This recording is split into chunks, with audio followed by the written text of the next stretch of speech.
चीज़ों के लिए एक तो क्वालिटी की जहाँ तक बात कहूँ कि मैंने डिपार्टमेंट संभालते ही एक स्पेशल हिदायत अधिकारियों को दी थी।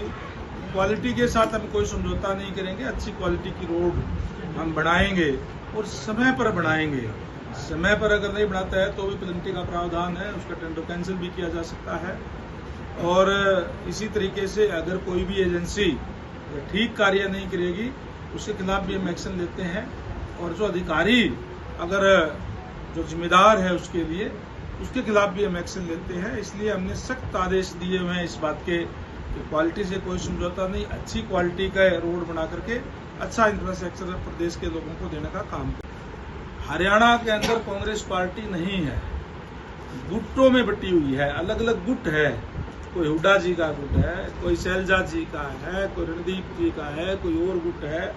और ऐसे गुट है जिनके आपस में दूर दूर तक भी कोई समानता नहीं है उनके विचारों के अंदर। इसलिए किसी भी गुट का कोई इनका अगर संगठन बन भी गया, पहली बात तो बन ही नहीं रहा, दूसरी बात अगर बन भी गया तो फिर वो उसको लड़ने नहीं देंगे, क्योंकि गुटों में कोई विचारिक समानता तो इनकी है नहीं।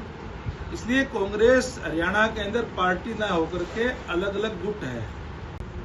हमने पुलिस को पूरी छूट दे दी है। माननीय मुख्यमंत्री महोदय ने इस बात के सख्ती से आदेश दिए हैं कि जो भी कोई क्राइम करता है उनकी हरियाणा में कोई जगह नहीं है। अगर कोई क्राइम करेगा तो या तो उनकी जगह जेलों में होगी या वो बदमाशी छोड़ दे।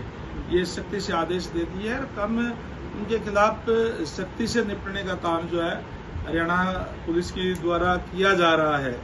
और जहाँ तक कांग्रेस की बात है, कांग्रेस तो केवल और केवल अगर सरकार कितने अच्छे काम करे फिर भी उन लोगों को केवल विरोध करना है। स्वस्थ प्रजातंत्र के अंदर अगर सरकार अच्छे कार्य करती है तो विरोधी दल के लोग हैं उनको भी उनकी प्रेज करनी चाहिए, और कहीं कोई कमी रहती है तो उसको सरकार के समक्ष उठाना चाहिए।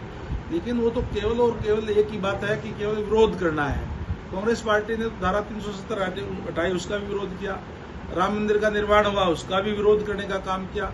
तो उसकी तो एक केवल और केवल सोच यही है कि हमने जितने भी कोई भी अच्छी सरकार अगर काम करेगी हमने उसका विरोध करना है। इसीलिए आज लगातार वो सत्ता से बाहर है। प्रदेश की और देश की जनता इस बात को देखती है, और जो भारतीय जनता पार्टी जो कार्य कर रही है उसके ऊपर इस प्रदेश की जनता ने भी, देश की जनता ने भी मोहर लगाने का काम किया है। और लगातार तीसरी बार प्रदेश में और देश में भारतीय जनता पार्टी की सरकार है।